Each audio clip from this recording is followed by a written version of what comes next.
Hey guys, तो मेरे YouTube channel पे आप सभी का स्वागत है। इस सेशन में हम आर और ए के लिए जो पूर्वावलोकन का घटना चक्र है उसकी सभी सीरीज़ को कंप्लीट करेंगे और स्टार्टिंग करते हैं हम हिस्ट्री से। मैं रेगुलर हिस्ट्री को कुछ पार्ट में डिवाइड करके और उस पूरे पूर्वावलोकन को जल्दी से जल्दी ख़त्म करने की कोशिश करूँगा, जिससे आप सभी को आर एग्ज़ाम के पहले तक एक बढ़िया ब्रीफ वीडियो जिससे आप अपना फुल तैयारी कर सकें, ऐसा वीडियो आपको प्रोवाइड हो सके, ये कोशिश मेरी रहेगी। तो ज़्यादा लेट ना करते हुए हम अपना स्टार्ट करते हैं आज से। तो ये रहा आर की क्लासेस, ये हम स्टार्ट करेंगे आज से। आई होप आप सभी को ये सेशन बहुत ही बढ़िया लगेगा और काफ़ी आपको हेल्प मिलेगा इससे अपना रिवीजन करने में। तो स्टार्ट करते हैं। स्टार्ट हम करेंगे कहाँ से, तो ये बता दूँ आपको। भारतीय इतिहास को चूँकि 3 पार्ट में बांटा जाता है।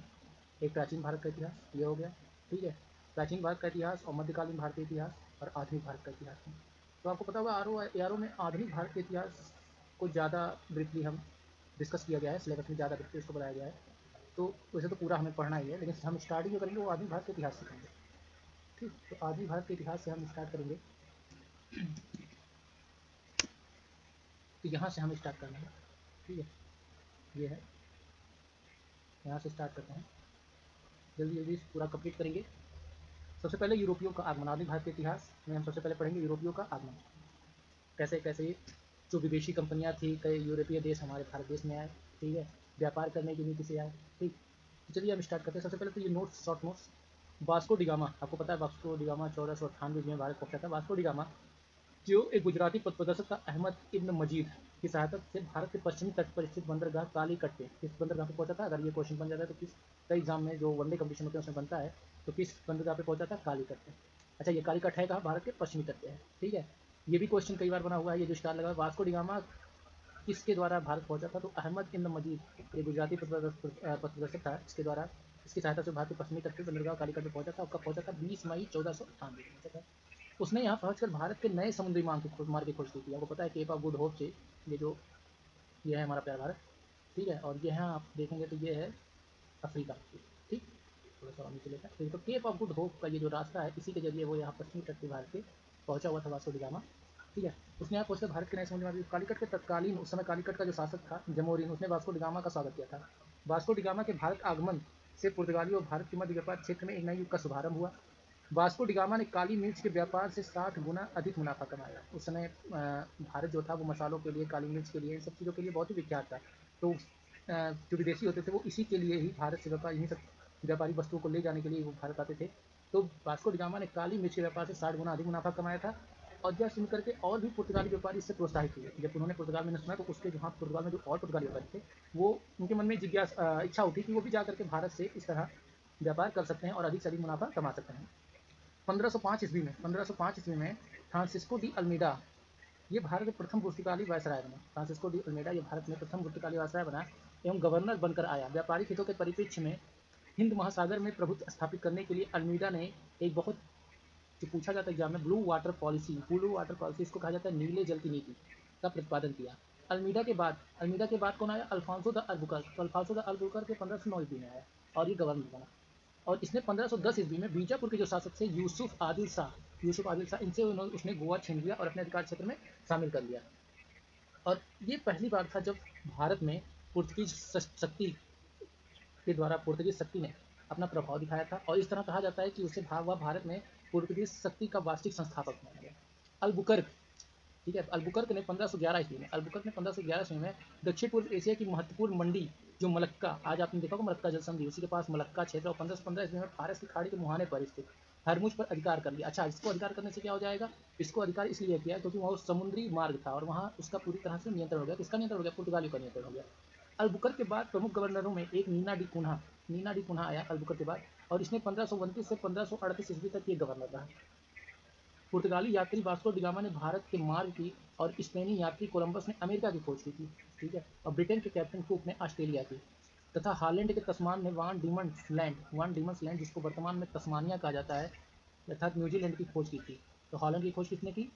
हॉलैंड में तस्मान वान डीमंस, तस्मान ने वान डीमंस की खोज की। हॉलैंड के तस्मान एक नाविक थे, उन्होंने वान डीमंस लैंड की खोज की, जिसको तस्मानिया कहा जाता है, और न्यूजीलैंड की खोज भी उन्होंने की थी। जबकि स्पेनी यात्री था कोलंबस, उसने अमेरिका की खोज की। आपको पता होगा कि किस तरह अमेरिका की खोज हुई, अगर नहीं पता है तो बताएंगे आगे चल के, किस तरह उस भूगोल वाले पार्ट में, कि किस तरह स्पेनी यात्री कोलंबस गलती से वो पहले वेस्ट इंडीज पहुंचा था, जो अमेरिका के पास है, वेस्ट इंडीज पहुंचा था। ये आपका अमेरिका का क्षेत्र है, ठीक है। तो यहाँ पे कई सारे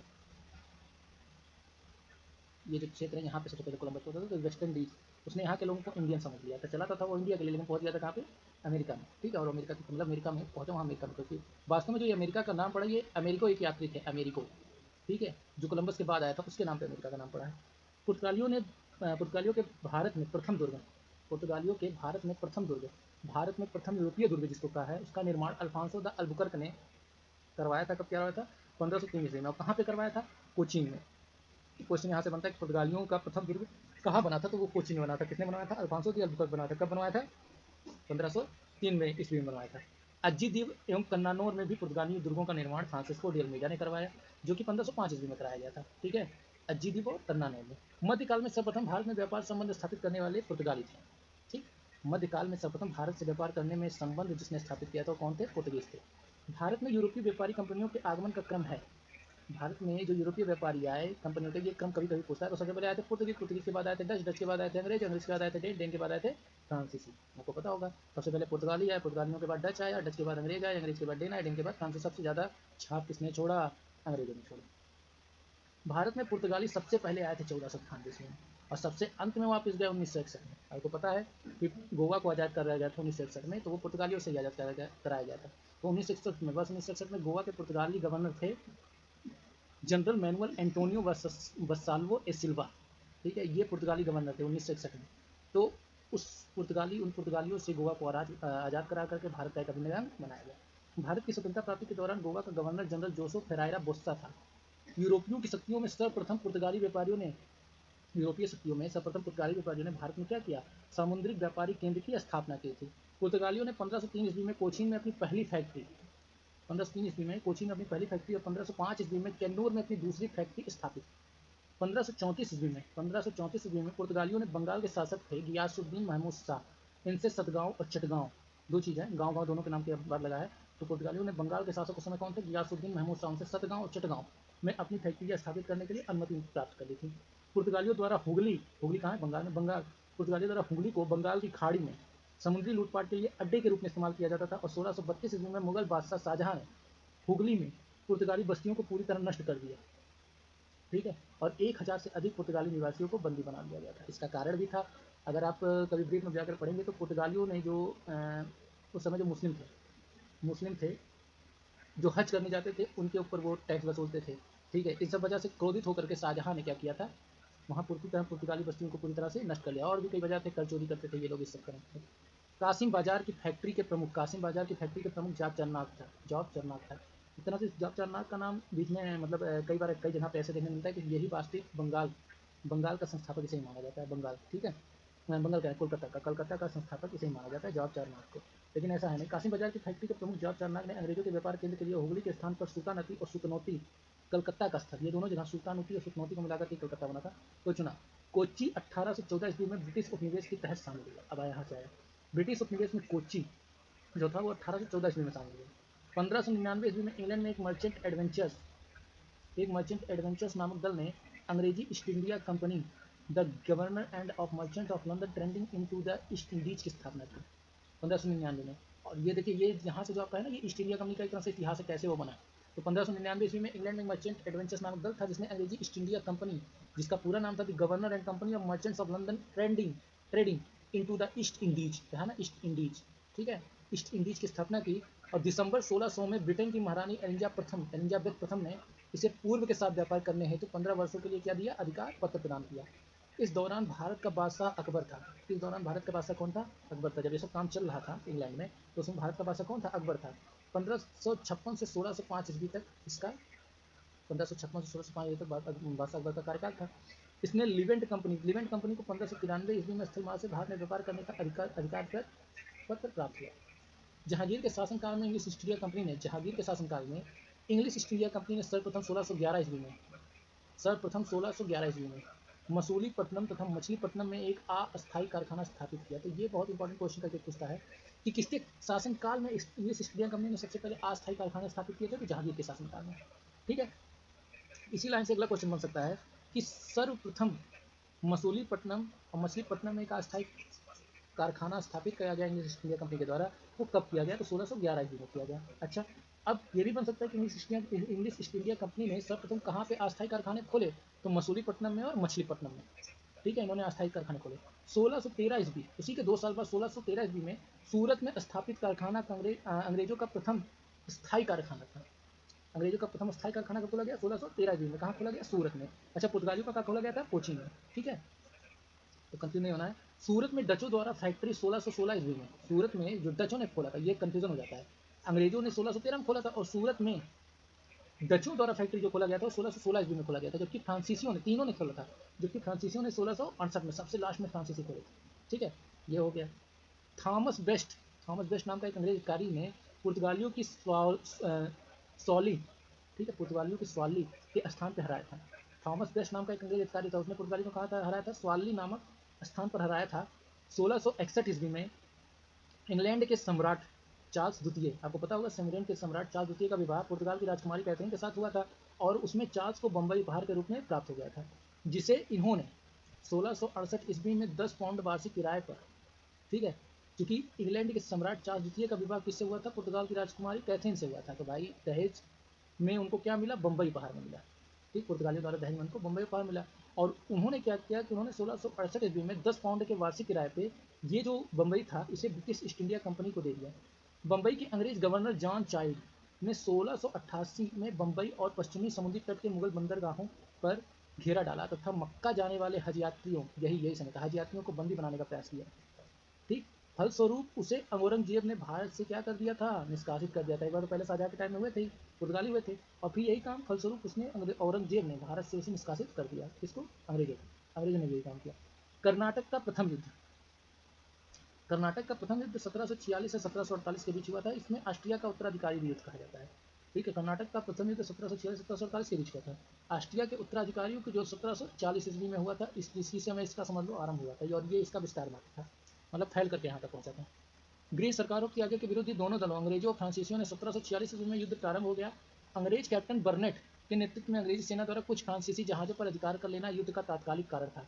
प्रथम कर्नाटक युद्ध के समय ही कर्नाटक के नवाब अमरुद्दीन ने महफूज खां के नेतृत्व में 10,000 की भारतीय सेनाओं को फ्रांसीसियों पर आक्रमण करने के लिए भेजा। ठीक, भेजा। कैप्टन पैराडाइज के नेतृत्व में फ्रांसीसी सेना ने अडयार नदी पर स्थित सेंट थॉमे नामक स्थान पर नवाब की सेना को पराजित किया। यूरोप में युद्ध बंद होते ही कर्नाटक का प्रथम युद्ध समाप्त हो गया। और कौन सी संधि हुई? एक्सला-सापले संधि, एक्सला-सापेल की संधि हुई। ठीक है, तो यानी ये पूछता है कर्नाटक का प्रथम युद्ध तो कब हुआ था? 1746 से 48 के बीच। और ये जो इस युद्ध में जो संधि हुई थी उसको क्या नाम बोला गया? उसको नाम बोला गया एक्सला-सेपले। ठीक है, ये कब हुआ था? 1748 में। ठीक, और यहाँ पे ऑस्ट्रिया का उत्तराधिकारी युग समाप्त हो गया और ये जो मद्रास था ये फिर से किसको मिल गया? अंग्रेजों को मिल गया। अब आता है समय डुप्ले का। ठीक है, डुप्ले पहली बार वे हथकंडे का प्रयोग किया जो भारत को जीतने के लिए अंग्रेजों के भी मार्गदर्शन बने। जो आप सहायता संधि सुनते हो ना, सहायक संधि, ये डुप्ले की देन थी। ये डुप्ले ही था जिसने पहली बार यूरोपीय सेना को भारतीय राज दरबारों में भारतीय व्यय पर नियुक्त करवाया। ठीक, मतलब सेना तो हमारी रहेगी लेकिन उसका पूरा खर्चा कौन उठाएंगे? भारतीय राज दरबार वाले उठाएंगे। जिसने पहली बार यूरोपीय हितों के लिए भारतीय राजनीति में हस्तक्षेप किया और भारत में यूरोप साम्राज्य की नींव रखी। लुई 14वें के मंत्री कॉलवर्ट द्वारा 1664 ईस्वी में फ्रेंच ईस्ट इंडिया कंपनी की स्थापना हुई। तो आपसे पूछ सकता है फ्रेंच ईस्ट इंडिया कंपनी की स्थापना किसने किया था? तो लुई 14वें के मंत्री थे कॉलवर्ट, उन्होंने किया था 1664 ईस्वी में। जिसे कंपनी देश इंडेस ओरिएंटलेस, जिसे कंपनी देश इंडेस ओरिएंटलेस कहा गया। फ्रांसीसी कंपनी का निर्माण राज्य द्वारा हुआ। फ्रांसीसी कंपनी का निर्माण किसके द्वारा हुआ? राज्य द्वारा हुआ और राज्य ही इसका सारा खर्चा देता था। 1667 ईस्वी में फ्रांसिस कैरो के नेतृत्व में एक अभियान दल भारत के लिए रवाना हुआ जिसने 1668 ईस्वी में सूरत में अपने पहले व्यापारिक कारखाने की स्थापना की। आपको पता है कि सूरत में पहले से ही अंग्रेज ने अपना कारखाना खोल रखा था और 1668 ईस्वी में फ्रांसीसियों ने भी अपना पहला व्यापारिक कारखाना सूरत में स्थापित किया।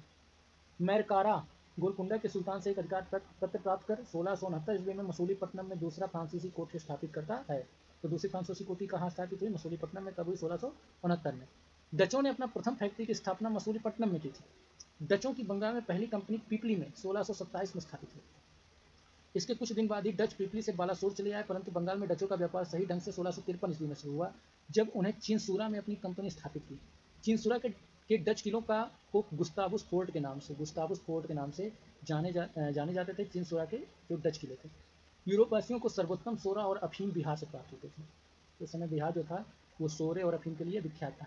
अंग्रेजी शासनकाल में बिहार अफीम उत्पादन हेतु प्रसिद्ध था, पर भारत में यूरोपीय शक्तियों के आगमन पे क्रम इस प्रकार है। सबसे पहले पुर्तगीज, डच, अंग्रेज, डैन, फ्रांसीस, जर्मन की कंपनियां। अब ये देखो, आप देख सकते हो तो पुर्तगीज की स्थापना 1498 में, जो पुर्तगीज जो स्थापना 1498 में, डच का 1602 ईस्वी में, अंग्रेजों का 1600 ईस्वी में, और जो डेन फ्रांसीसी 1600, आप यहाँ पे देख सकते हो, एक कंपनी देश इंडियस ओरिएंटल है 1664 ईस्वी में ये हो गया, और 1616 ईस्वी में डेन, जो डेनिश थे वो आए थे। अब यहाँ पे क्वेश्चन देखते हैं जो आए हैं उनको डिस्कस करते हैं। Vasco da Gama, Vasco da Gama Calicut पर किस वर्ष आया? तो आप ऊपर पढ़ चुके हो किस वर्ष आया था, 1498 ईस्वी में। बी ऑप्शन इसका होगा, ठीक है। यहाँ पे देखिए, मध्यकाल में सर्वप्रथम भारत में संबंध स्थापित करने वाले पुर्तगीज थे प्रवर्धन पुर्तगीज। वास्को डिगामा भारत के पश्चिमी तट पर स्थित बंदरगाह कालीकट पर 20 मई 1498 को पहुंचा था। कालीकट के तत्कालीन शासक जमोरी ने वास्को डिगामा का स्वागत किया था। पुर्तगाली व्यापारियों ने भारत में कालीकट, गोवा, दमन, दीव और हुगली के बंदरगाहों में अपनी व्यापारिक कोठियां स्थापित की, और 1505 ईस्वी में फ्रांसिस्को डी अल्मीडा भारत में प्रथम पुर्तगाली वायसराय और गवर्नर बनकर आए। व्यापारिक हितों के परिप्रेक्ष्य में हिंद महासागर में प्रभुत्व स्थापित करने के लिए अल्मीडा ने ब्लू वाटर पॉलिसी अर्थात नीला जल की नीति प्रतिपादित किया। ठीक है, अगला देखो, अगला क्वेश्चन है, निम्न में से किसने कौन नीला जल की नीति, तो अभी ऊपर आपने देखा नीला जल की नीति कौन लाया था, तो पुर्तगीजों ने लाया था। ठीक, और पुर्तगीजों में कौन लाया था, तो अल्मीडा ने, फ्रांसिस्को डी अल्मीडा ने लाया था। ठीक है, ये क्वेश्चन आपका बना। अगला है, मध्यकाल में सर्वप्रथम भारत में व्यापार संबंध स्थापित करने वाले थे। मध्यकाल में सर्वप्रथम भारत में स्थापित करने वाले थे ये तो पीछे 1990-93 पूछा है, तो कौन थे सबसे पहले? पुर्तगाली थे। 1498 में सबसे पहले उन्होंने क्या किया था, भारत से व्यापार संबंध किया था। इन्होंने 1602 में किया था। ठीक है, फ्रांसीसी का ले लें तो 1664 में किया था, इन्होंने 1616 में। तो ये आपको याद होना चाहिए। अगला है, वास्को डिगामा भारत कब आया था, तो 1498 ईस्वी में आया था। 1600 में कौन आए थे? अंग्रेज ईस्ट इंडिया कंपनी को अधिकार पत्र मिला था। ठीक, ये हो गया। पुर्तगालियों निवेश का प्रथम वायसराय कौन, पुर्तगालियों निवेश का प्रथम वायसराय भारत में कौन बना था, तो कौन बना था? फ्रांसिस्को डी अल्मीडा बना था। ठीक है, ये बना था 1506 में बना था। ठीक, फ्रांसिस्को डी अल्मीडा। अगला है, निम्नलिखित में से किसने वास्को डिगामा का कालीकट में स्वागत किया था, तो किसने किया था? जमोरी, जो पश्चिमी तट पे। ये वास्को डिगामा कहाँ आया था? 1498 में आया था, भारत के पश्चिमी तट पर आया था। 1498 ईस्वी में भारत के पश्चिमी तट पर वास्को डिगामा पहुंचा था, और कहाँ पे पहुंचा था? कालीकट। कालीकट के बंदरगाह पे पहुंचा था। वहाँ पे इसका स्वागत किसने किया था? जमोरी ने किया था। उस वहाँ का तत्कालीन शासक था जमोरी, उसने किया था। अगर ये पूछा जाए कि किसकी सहायता से आया था, तो एक गुजराती पथ प्रदर्शक था, अब्दुल इब्न मजीद, इसकी सहायता से ये भारत पहुंचा था। तो जमोरिन हो गया। अब यहाँ पे आपको यहाँ पे समुद्री यात्री हैं और ये देश है, किस देश से आया था, तो वास्को डिगामा कहाँ से आया था? पुर्तगाली आया था, तो ये 2 नंबर हो गया। क्रिस्टोफर कोलंबस कहाँ का था? अभी तो आपने पढ़ा, स्पेन का था, ये 1 हो गया। हॉलैंड कहाँ का था? हॉलैंड ये तस्मान का, ये 3 हो गया। और ग्रेट ब्रिटेन ये 4 हो गया। तो 2 1 3 4 ये आपका सही हो जाएगा। 2 1 3 4 2 1 4 2 1 4 3 भी आपका सही हो गया। ठीक है, ये फ्री में पूछा है 2000 से। ठीक है, यहाँ पे देखिए, ब्रिटेन टेक्निको का ऑस्ट्रेलिया के नाम पे, हॉलैंड के तस्मान में वान डीमंस लैंड, तस्मानिया की खोज की, न्यूजीलैंड की खोज की थी। ठीक, अगला है, भारत में पुर्तगाली शक्ति का वास्तविक संस्थापक, पुर्तगाली शक्ति का वास्तविक संस्थापक कौन था? अल्बुकर्क था, 1509 में। ठीक है, अल्बुकर्क था वास्तविक शक्ति का संस्थापक। बीजापुर के संस्थापक जो थे, बीजापुर का जो शासक था यूसुफ आदिल शाह से उसने क्या किया था? गोवा छीन लिया था। ठीक, वहीं से इसको माना जाता है। 1510 में बीजापुर के आदिल शाह के प्रांत से गोवा को जीतकर अल्बुकर्क ने पहली बार महत्वपूर्ण उपलब्धि हासिल की। 1509 से 1515 तक इसका शासनकाल है।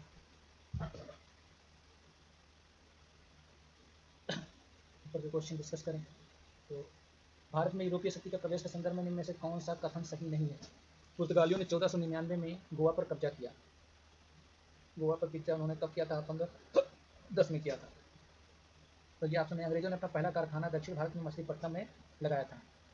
दक्षिण भारत में सही नहीं, तो ये तो सही नहीं। पुर्तगालियों ने 14 में गोवा पर कब्जा नहीं किया था, किया था 1510 में, तो ये सही नहीं है। ये सही है और ये भी सही है और ये भी सही है। 1746 में मद्रास पर कब्जा किया था, तो ए ऑप्शन आपका होगा। फिर अगला, पुर्तगालियों ने भारत में निम्नलिखित में से किस स्थान किस स्थान पर दुर्ग का निर्माण किया? पुर्तगालियों ने भारत में निम्नलिखित किस स्थान पर दुर्ग का निर्माण किया था? तो पुर्तगालियों ने कहाँ पे किया? कोचीन में किया था। कोचीन में दुर्ग निर्माण किया। प्रथम दुर्ग का निर्माण भारत में, प्रथम यूरोपीय दुर्ग का निर्माण 510 में किया था। उसमें गवर्नमेंट ने कब किया था? 1503 में किया था। कहाँ किया था? कोचीन में किया था। किन यूरोपियन ने भारत में सर्वप्रथम समुद्री व्यापारिक केंद्र स्थापित किए थे? तो पुर्तगालियों ने समुद्री व्यापारिक केंद्र सर्वप्रथम स्थापित किए थे। अगला चलता है, यहाँ पे वहाँ पे कहाँ पे किया था? द्वीप पर अधिकार कर लिया था। इसने किया था क्या? फ्रांसिस्को डे अल्मीडा ने 1509 में, जो भारत का प्रथम पुर्तगाली वायसराय था, उसने द्वीप पर अधिकार कर लिया। आपको पता है मलक्का में भी उसने क्या किया? अधिकार कर लिया। द्वीप पर अधिकार के साथ ही वो सबसे अधिक शक्तिशाली हो गए थे और उन्होंने व्यापार पर एक आधिपत्य स्थापित कर लिया। बंगाल की निम्नलिखित फैक्ट्रियों में से एक जो पुर्तगालियों द्वारा स्थापित की गई, तो ये हुगली जो था ये पुर्तगालियों द्वारा स्थापित किया गया। पुर्तगाली गवर्नर जो था वो दीनो डी कुन्हा ने 1529 में मद्रास के निकट सेंथोमी और बंगाल में हुगली में पुर्तगाली बस्तियों को स्थापित कर भारत के पूर्वी समुद्री तट की ओर पुर्तगाली वाणिज्य का विस्तार किया। 1534 ईस्वी में पुर्तगालियों ने बंगाल के शासक गियासुद्दीन महमूद शाह से सतगांव और चटगांव में अपनी फैक्ट्रियां स्थापित करने की अनुमति प्राप्त करी। ठीक है, ये होगा निम्नलिखित में से कौन कलकत्ता का संस्थापक था?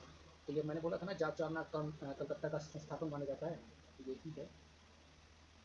उसके बाद यहाँ पे ये दिया जाता है कि इस आधार पर कलकत्ता की स्थापना 24 अगस्त 1690 मानी गई है। अब यहाँ पे ये क्वेश्चन उच्च न्यायालय खंडपीठ में उच्च न्यायालय की खंडपीठ ने जाप चारना को कलकत्ता का संस्थापक न मानते हुए कलकत्ता यानी कालिकता जाप चारना के आने से पूर्व अस्तित्व में था। इस आधार पर कलकत्ता की स्थापना 24 अगस्त 1690 दिवस भी नहीं माना जा सकता है। ऐसा होना था, लेकिन आंसर नहीं है जाप चारना। ये भी किसी स्पेशल नेक्स्ट 2004 में पूछा। अगला क्वेश्चन है, पांडिचेरी वर्तमान पुडुचेरी के संदर्भ में निम्नलिखित कथनों पर विचार कीजिए। पुडुचेरी पर कब्जा करने वाले पहले यूरोपीय शक्ति पुर्तगाली थे। पुडुचेरी पर कब्जा करने वाली दूसरी यूरोपीय शक्ति फ्रांसीसी थे। अंग्रेजों ने कभी पांडिचेरी पर कब्जा नहीं किया। ठीक, तो इसका अगर आप देखें तो पांडिचेरी पे पुर्तगालियों की सत्ता, फ्रांसीसी तो थे। पुर्तगालियों के अगर इतिहास में देखा तो पांडिचेरी जो वर्तमान पुडुचेरी है वहाँ पे पुर्तगाली का कोई छाप तो नहीं मिलता है। और अंग्रेजों ने कभी पांडिचेरी पर कब्जा नहीं किया, ये तो गलत है। तो केवल 1 2 3 कब्जा नहीं किया, इसका आंसर हो जाएगा केवल 1। पांडिचेरी पर कब्जा करने वाली पहली यूरोपीय शक्ति पुर्तगाली थी, फ्रांसीसियों ने नहीं किया। यहाँ से कथन सही है, केवल एक सही है। पांडिचेरी में सर्वप्रथम पुर्तगालियों ने अपने उपनिवेश स्थापित किया था। पांडिचेरी में इसके बाद डेंस और डचों ने अपने व्यापारिक कोठियों को स्थापित किया, जिसके बाद 1673 ईस्वी में फ्रांसीसियों ने यहाँ अपनी बस्ती स्थापित की। तो पांडिचेरी में सर्वप्रथम पुर्तगालियों ने अपना उपनिवेश स्थापित किया था। पांडिचेरी में इसके बाद डेंस आए थे और फिर डच आए थे। फ्रांसीसियों ने यहाँ अपनी बस्तियाँ स्थापित की। 1673 में फ्रांसीसियों ने यहाँ अपनी क्या स्थापित की थी? बस्तियाँ स्थापित की थी। और अंग्रेजों ने भी पांडिचेरी पर 1793 में कब्जा कर लिया। और फिर 1814 में जो पेरिस की संधि हुई थी, उस आधार पर उन्होंने फ्रांस को सौंप दिया था। तो कथन एक सही है कि पांडिचेरी पर कब्जा करने वाले पहले यूरोपीय शक्ति पुर्तगाली थे। ठीक, पहले पुर्तगाली थे, फिर डेंस और डच आए, उन्होंने अपनी व्यापारिक कोठियाँ स्थापित की। फिर 1673 ईस्वी में फ्रांसीसी आए। ठीक है, मतलब सेकंड अगर देखा जाए तो ये फ्रांसीसी यहाँ पर अपनी बस्ती स्थापित की, फिर अंग्रेज आए 1793 में। ठीक, तो ये अगला क्वेश्चन, हुगली को बंगाल की खाड़ी में समुद्री लूटपाट के लिए किसने अड्डा बनाया था? तो ये पुर्तगालियों ने बनाया था। ठीक है, पुर्तगालियों ने बनाया था। हुगली को बंगाल की खाड़ी में समुद्री लूटपाट के लिए मैंने पढ़ा है। बंगाल की खाड़ी में समुद्री डकैती ये तो हुगली का उपयोग कौन करता है? तो पुर्तगाली करते हैं। बीपीएससी में भी क्वेश्चन पूछा है इस पर। ये तो हो चुका है। कलकत्ता किसने बसाया था? दूसरा भी क्वेश्चन जाप चारनाथ ने बसाया था। निम्न में से किस स्थान पर भारत में प्रथम नगर निगम कहाँ पर स्थापित किया गया? तो सबसे पहला नगर निगम कहाँ स्थापित किया गया था? मद्रास में। आधुनिक भारत में पहला नगर निगम 1688 ईस्वी में मद्रास के पूर्व प्रेसिडेंसी शहर में स्थापित किया गया। भारत के साथ व्यापार करने के लिए सर्वप्रथम संयुक्त पूंजी कंपनी किन लोगों ने आरंभ की? तो सबसे पहले संयुक्त पूंजी कंपनी अगर भारत के साथ व्यापार करने के लिए किसने स्टार्ट की थी तो वो था डचों ने प्रथम संयुक्त पूंजी कंपनी स्थापित की। भारत के साथ व्यापार करने के लिए सर्वप्रथम संयुक्त पूंजी कंपनी 1599 ईस्वी में लंदन में स्थापित अंग्रेज ईस्ट इंडिया कंपनी के गवर्नर थी। इसके बाद 1610 ईस्वी में डच संसद द्वारा प्रस्तावित कंपनी के विकल्प में विकल्प होने के कारण विकल्प भी सही है। ठीक है, वैसे करा जाता है अंग्रेज तो सबसे पहले 1600 ईस्वी में अंग्रेज थी। अगला है निम्नलिखित मुझे कौन सा सही है? आधुनिक कोच्चि भारत की स्वतंत्रता तक डच को उपनिवेश था। डचों ने पुर्तगालियों को पराजित किया और आधुनिक कोच्चि में उन्हें फोर्ट विलियम का निर्माण किया। ठीक, ये भी गलत है। आधुनिक कोच्चि पहले डच उपनिवेश था जिस पर बाद में पुर्तगालियों का अधिकार था।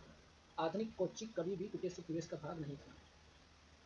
तो आधुनिक कोच्चि पहले डच उपनिवेश था। यहाँ पर अगर देखा जाए तो आधुनिक कोच्चि कभी ब्रिटिश उपनिवेश का भाग नहीं था। तो इसका आंसर हो जाएगा आपका बी। कि डचों ने पुर्तगालियों को पराजित किया और आधुनिक कोच्चि में उन्होंने फोर्ट विलियम का निर्माण किया था। ठीक है, तो ये ऑप्शन हो जाएगा। भारत में ईस्ट इंडिया कंपनी की सफलता का राज था। भारत में ईस्ट इंडिया कंपनी की सफलता का राज भारत में राष्ट्रीय भावना की कमी। कंपनी की सेना को पश्चिमी प्रशिक्षण मिला था तथा उनके पास आधुनिक हथियार थे। भारतीय सैनिकों में राष्ट्रीय भावना का अभाव था जिससे कठोर कोई भी इतनी अच्छा वेतन नहीं था कि सेना लगा सकता था। जाता तो ये कंपनी की सेना में पश्चिमी प्रशिक्षण, तो फिर तीनों भी हो सकता है, लेकिन देखना पड़ेगा।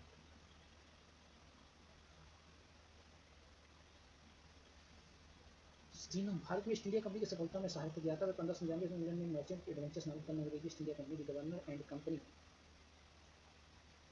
की स्थापना की। तो भारत में ईस्ट इंडिया कंपनी की सफलता का भारत में राष्ट्रीय भावना की कमी, कंपनी की सेना और पश्चिमी परीक्षण और तथा उनके पास आधुनिक हथियार।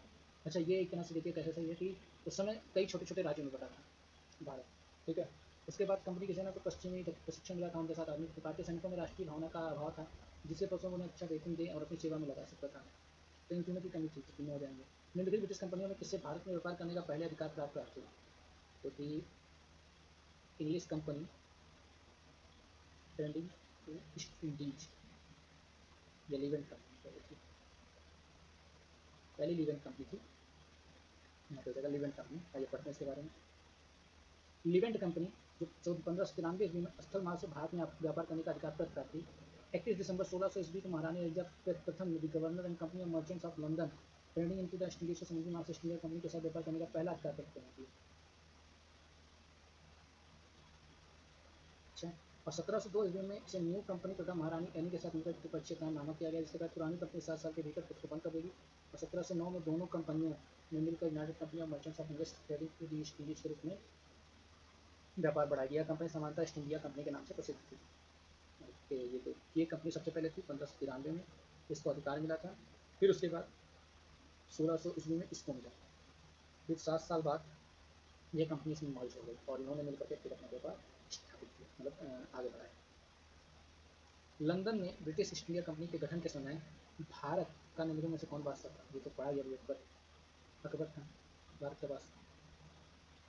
सितंबर 1599 में लंदन में कुछ व्यापारियों ने लॉर्ड मेयर की अध्यक्षता में एक सभा का आयोजन किया। इसके पूर्व 20 समूहों के व्यापार करने की योजना तैयार की। इन व्यापारियों ने पूर्व के देशों के साथ व्यापार करने के आशा से 1599 ईस्वी में एक कंपनी का गठन किया। इसका नाम इन्होंने, आपने जब पढ़ा है, governor and company of merchants of London trading into the East Indies रखा गया। इस दौरान भारत का बादशाह कौन था? 1556-1605 ईस्वी तक भारत का बादशाह अकबर था। किस मुगल सम्राट के काल में इंग्लिश ईस्ट इंडिया कंपनी ने भारत में सर्वप्रथम कारखाना स्थापित किया? तो Akbar. English east India company Bharat में सर्वप्रथम कारखाना स्थापित किया था जहांगीर। ठीक है, जहांगीर ने स्थापित किया था, जहांगीर के शासनकाल में स्थापित किया था। पहला कारखाना स्थापित किया था जहांगीर के शासनकाल में, और आई थी किसके समय? अकबर। मसूलीपट्टनम मछलीपट्टनम में अस्थायी कारखाना। 1613 ईस्वी में सूरत में स्थापित स्थायी कारखाना। भारत में 1613 में अंग्रेजों ने अपनी पहली फैक्ट्री कहाँ स्थापित की? तो कहाँ खोली थी उन्होंने अपनी पहली फैक्ट्री? सूरत में। पहली फैक्ट्री की स्थापना सूरत में की। उस समय कैप्टन विलियम हॉकिंस सूरत में मुगल दरबार में 1608 में पहुंचा था, परंतु उसने शुरुआत में अनुमति नहीं पाया था कंपनी फैक्ट्री स्थापित करने की। 1611 ईस्वी में पुर्तगालियों के विरोध के बावजूद कैप्टन मिडल्टन सूरत के समय स्वाली पहुंचा और मुगल गवर्नर से वहां व्यापार करने की अनुमति पाने में सफल हो गया। ठीक है, कैप्टन थॉमस डच ने सूरत के बंदरगाह की विजय ने पुर्तगाली एकाधिकार को निरंतरता को भंग कर दिया। तदुपरांत अंग्रेजों ने सूरत में 1613 ईस्वी में अस्थायी रूप से एक फैक्ट्री स्थापित की। इंग्लिश ईस्ट इंडिया कंपनी का कारखाने कहाँ स्थित हैं? English east India company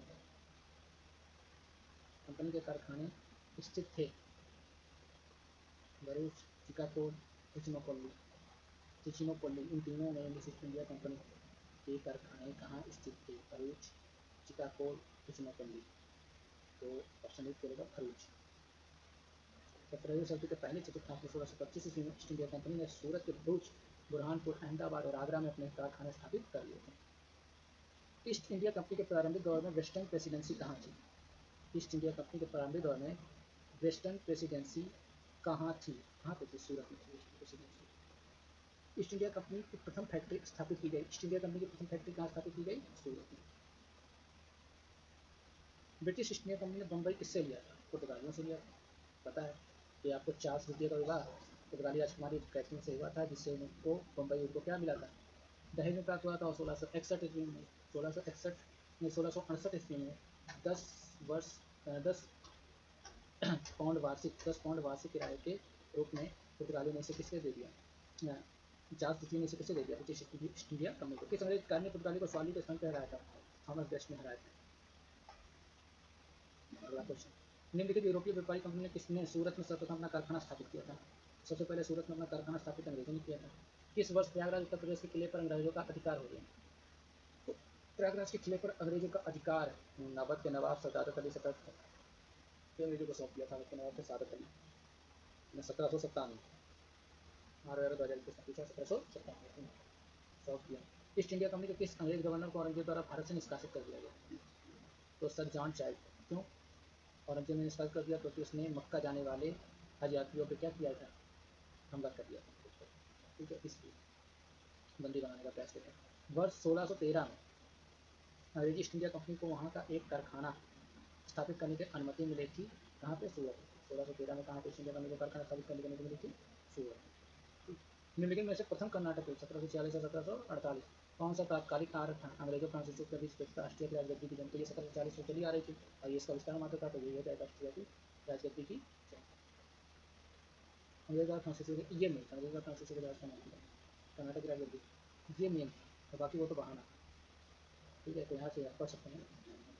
Karnataka का प्रथम 1747 हुआ था और अंग्रेजों राष्ट्रीय का उत्तरकाली 1740 में आरंभ हुआ था। ये सरकार क्या कहते थे इन दोनों दलों में? अंग्रेज फ्रांसीसी से 1740 ईस्वी के युद्ध में प्रारंभ हो गया। अंग्रेज कैप्टन के बर्नेट के द्वारा नेतृत्व में अंग्रेजी सेना ने कुछ फ्रांसीसी जहाजों को अधिकार ले लिया था, जिसके कारण ये तत्काल युद्ध का कारण है। कर्नाटक युद्ध किन किन के मध्य लड़ा गया था? तो अंग्रेजों और फ्रांसीसियों के मध्य लड़ा गया था। ठीक है, कर्नाटक का प्रथम युद्ध 1746 से 1748, द्वितीय 49 से 54। प्रथम कर्नाटक युद्ध ये जो हुआ था एस्ला सिप्ला की संधि 1304। ठीक, पेरिस की संधि, पेरिस की संधि जो हुई थी वो द्वितीय कर्नाटक युद्ध में हुई थी। पेरिस की संधि ए का 4 बी का ये सी वाला हो जाएगा। ए का 4 बी का 1। ठीक है, इसका 3 हो जाएगा। अन्य डायरेक्ट युद्ध का द्वितीय कर्नाटक युद्ध और प्रथम ऐसे युद्ध के 2 हो जाएगा। इसकी हाँ प्रथम ऐसे युद्ध में वो प्रथम ऐसे युद्ध में हैदर अली ने ब्रिटिशर्स को क्या कर दिया था? हरा दिया था। तो देख लो एस्ला सेप्ला की संधि, प्रथम कर्नाटक युद्ध, द्वितीय कर्नाटक युद्ध। निम्नलिखित में से कौन सा सही सम्मिलित है? कर्नाटक का प्रथम युद्ध 1746 से 1747 ये सही है। कर्नाटक का युद्ध ये सही है, ये सही है। ये नहीं सही है। 49 से 54 तक कर्नाटक का द्वितीय है। 58 सही है, 57 सही है। ये होना चाहिए यहाँ पे। तो 49 से 54 में था, यहाँ पे क्या दिया है? 50 से 52 दिया, जो गलत है। अगला, निम्नलिखित में से कौन सा प्रथम यूरोपियन से व्यक्ति था जिसने कुरुक्षेत्र अर्जित करने के उद्देश्य से भारतीय राजाओं के झगड़ों को भाग लेने के लिए नीति अपनाई? तो डुप्लेट था। ठीक है, भारत में फ्रांसीसियों भारत में फ्रांसीसियों ने सबसे पहले कारखाना ने कहाँ स्थापित किया? तो सबसे पहले फ्रांसीसियों ने अपना कारखाना सूरत में खोला। फ्रांसीसियों ने अपना सबसे पहले कारखाना खोला सूरत में 1600 मंत्री कालवाट 1668 में सूरत में अपना पहला व्यापारिक कारखाना स्थापित किया फ्रांसीस को। फ्रांसीसी ईस्ट इंडिया कंपनी संस्थापित हुई थी। फ्रांसीसी ईस्ट इंडिया कंपनी संस्थापित हुई थी लुई 14वें के शासनकाल में। उनके मंत्री थे कॉलवर्ट। उन्होंने 1661 ईस्वी ब्रिटिश फ्रांसीसी ईस्ट इंडिया कंपनी की स्थापना की थी। निम्नलिखित में से किसने भारत में फ्रांसीसी कंपनी का संस्थापक माना जाता है? कॉलवर्ट। कराया मैंने। बंगाल में निम्न में से कौन सा कारखाना डचों ने स्थापित किया था? तो डचों ने चिंसुरा, श्रीरामपुर, चिंसुरा और हुगली। लेकिन हुगली तो वहाँ पे हुगली पुर्तगालियों ने कराया था। डचों ने कौन सा कारखाना? चिंसुरा, पिपली के चिंसुरा में, पिपली नामक स्थान पर 1627 में। ठीक है, चिंसुरा। अगला question, Dutch east India company ने किस वर्ष अपनी फैक्ट्री पटना में स्थापित की? 1632 ईस्वी में डच ईस्ट इंडिया कंपनी ने अपनी कंपनी 1632 ईस्वी में पटना में स्थापित की। फ्रांसीसी दक्कन शक्ति आंदोलन स्थापित करने में असफल है। फ्रांसीसी दक्कन शक्ति स्थापित करने में असफल रहे। डुप्ले सक्षम सेनापति नहीं था। अंग्रेज की फौज शक्तिशाली थी। भारतीय लोग फ्रांसीसियों को पसंद नहीं करते थे। पांडिचेरी सामरिक। डुप्ले सक्षम सेनापति नहीं था। अंग्रेजों की फौज ज़्यादा शक्तिशाली थी, जबकि डुप्ले था। ठीक है, अंग्रेजों की फौज ज़्यादा शक्तिशाली थी, इसलिए फ्रांसीसी दक्कन में शक्ति अपना स्थापित नहीं कर पाया। निम्न यूरोपीय शक्तियों में भारतीय व्यापार के समय पर प्रवेश किया। सबसे पहले पोर्तुगीज आए, फिर डच आए 4-2, फिर अंग्रेज आए 1, फिर 4-2। ये भी है, ये आए 1497 में और ये आए थे 1602 ईस्वी में। ठीक, ये उसके पहले आया फ्रांसीसी आए 1661। तो 4 2 1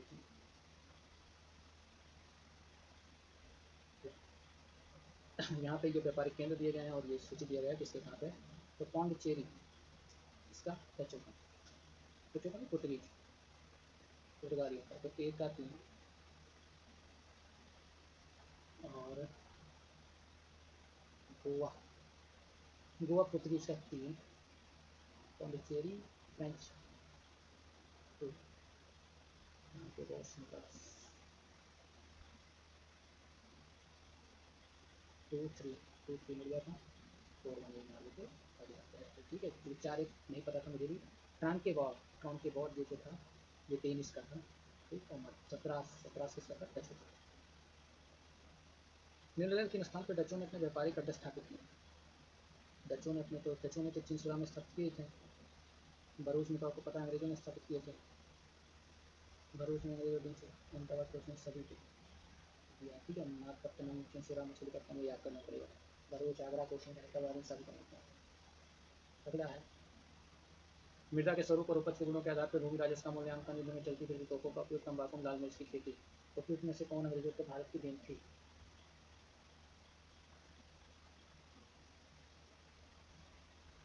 चलती फिरती तोपों का उपयोग या तंबाकू में लाल मिर्च की खेती, ये तो पुर्तगाली की देन थी। अब यहाँ पे टीएम में से कोई भी नहीं था, क्योंकि देखो ये जो था मृदा के स्वरूप उपज के गुणों भूमि राजस्व का मूल्यांकन, इसको तो छोड़, ये मुगल करता था, ये मुगलों का देन था। युद्ध में चलती फिरती तोपों टीपू सुल्तान की देन देखा जाए भारत में। मृदा स्वरूप उपयोग के गुणों का भूमि राजस्व का मूल्यांकन अंग्रेजी कोर्ट जैसा सूर्य गोबर के द्वारा किया जाता था। भारत में तंबाकू, लाल मिर्च, पुर्तगालियों की देन की चलती फिरती तोपें मुगल काल में अकबर के आयुक्त कुमार कारखाने तरह की छोटी मोटी तोपें तैयार की जाती थी। इसने ईस्ट इंडिया कंपनी में यह टिप्पणी कंपनी एक असंगति है, परंतु यह उस व्यवस्था का भाग है जहाँ सब कुछ यह संगत है। TB Macaulay, TB Macaulay. Aix la Chapelle की संधि 1748 ईस्वी में प्रथम कर्नाटक की ब्रिटिश समाप्ति सही है। अंग्रेजों को मद्रास पुनः प्राप्त हुआ, अंग्रेजों को मद्रास पुनः प्राप्त हुआ। तो यहाँ पे क्या जाएगा सी ए करो तो ठीक है, एक्स प्लस सत्ता सकती है और अंग्रेजों को मद्रास पूरा करते हैं। भारत में अंग्रेजों की सफलता और फ्रांसीसी की सफलता के कारण अपने अंग्रेजों के को बंगाल विजय में अपारधन दे सकती का मिलना ये भी सही, अंग्रेजों की बेहतर नौसेना ताकत। एक और टू ठीक है। तो ये आपका यहाँ से कंप्लीट हुआ। अब कल कंप्लीट पढ़ेंगे ईस्ट इंडिया कंपनी बंगाल के। तो आज के लिए इतना है, थैंक यू। इस वीडियो को कम से कम 2 से 3 बार देखेंगे तो आपको मैक्सिमम क्वेश्चन कम से कम इसको 1.5 या 2 गुण स्पीड पे करके देखिए, ये आपका रिवाइज होता जाएगा जितनी बार आप समझेंगे। ठीक है, थैंक यू, मिलता है नेक्स्ट वीडियो।